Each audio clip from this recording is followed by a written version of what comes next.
জগন্নাথ দেবের স্নানযাত্রার কথা। পূর্ণিমা তিথিতে জগন্নাথ দেবের স্নানযাত্রা অনুষ্ঠিত হয়।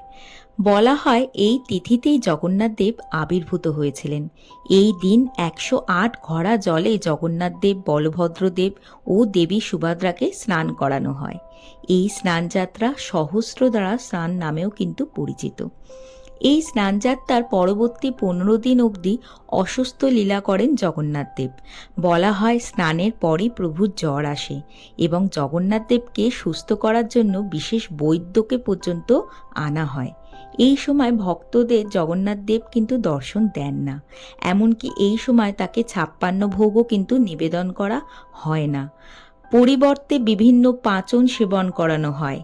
15 দিন পর সুস্থ হলে ভক্তরা জগন্নাথ দেবের দর্শন পায় এবং মহা সমারোহে রথযাত্রা উৎসব পালিত হয়। এবার আসা যাক সেই পৌরাণিক কাহিনীতে, যেটা প্রভু জগন্নাথ দেবের এই জ্বর হওয়া নিয়ে প্রচলিত আছে। কাহিনীটি হলো, প্রভু জগন্নাথ দেবের মাধব দাস নামে এক ভক্ত ছিল, যিনি সাংসারিক কাজ থেকে নিজেকে সম্পূর্ণ গুটিয়ে নিয়ে প্রভু জগন্নাথ দেবের সেবায় নিজেকে সম্পূর্ণভাবে নিয়োজিত করেছিলেন। একবার তিনি খুব দুরারোগ্য ব্যাধিতে আক্রান্ত হয়ে পড়েছিলেন এবং তাকে সাহায্য করার জন্য অনেকেই এগিয়ে আসেন, কিন্তু কারও সেবা নিতে রাজি হননি মাধব দাস।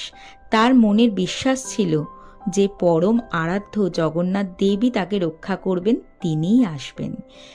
পরিস্থিতি ক্রমশই খারাপ হয়ে পড়ে এবং মাধব দাস দেখতে দেখতে সম্পূর্ণভাবে শয্যাশায়ী হয়ে পড়েন।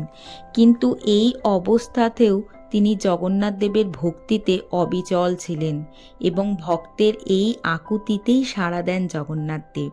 তিনি স্বয়ং উপস্থিত হন মাধব দাসের কাছে এবং দিন রাত এক করে মাধব দাসকে একটু একটু করে সুস্থ করে তোলেন। একটু সুস্থ হতেই মাধব দাস জগন্নাথ দেবকে প্রশ্ন করেন যে কেন তিনি তার সেবা যত্ন করছেন। তিনি তো চাইলে তাকে মুহূর্তের মধ্যেই সুস্থ করে তুলতে পারতেন।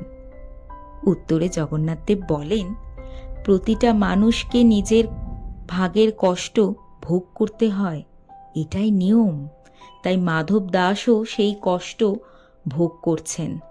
আরও বলেন যে এখনো 15 দিনের কষ্ট মাধব দাসের বাকি আছে, তবে মাধব দাস যেন চিন্তা না করেন, কারণ সেই 15 দিনের কষ্ট প্রভু স্বয়ং নিজ শরীরে ধারণ করবেন। আর এই কথা বলেই সেই অসুখ মাধব দাসের শরীর থেকে নিজের শরীরে নিয়ে নেয় প্রভু জগন্নাথ দেব। আর এদিকে সম্পূর্ণ সুস্থ হয়ে ওঠে মাধব দাস, আর অন্যদিকে অসুস্থ হয়ে পড়েন জগন্নাথ দেব।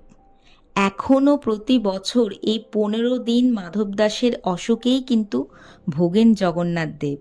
আর এই সময় জগন্নাথ দেবের মুখে কোনো রুচি থাকে না, তাই তাকে 56 ভোগ নিবেদন করা হয় না।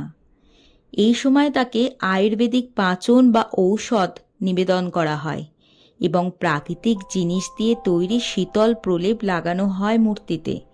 মন্দিরের ভাষায় এই ভেষজ প্রলেপকে বলে বনকলাগি এবং প্রভুর দ্রুত সুস্থতার জন্য প্রার্থনা করা হয় প্রভুর কাছেই।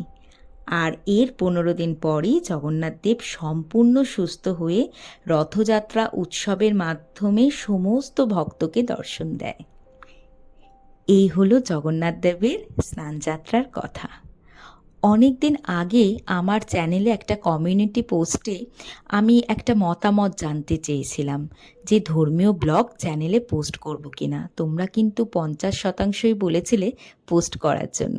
তাই আজকের এই শুভ দিনে এটা আমার প্রথম ব্লগ।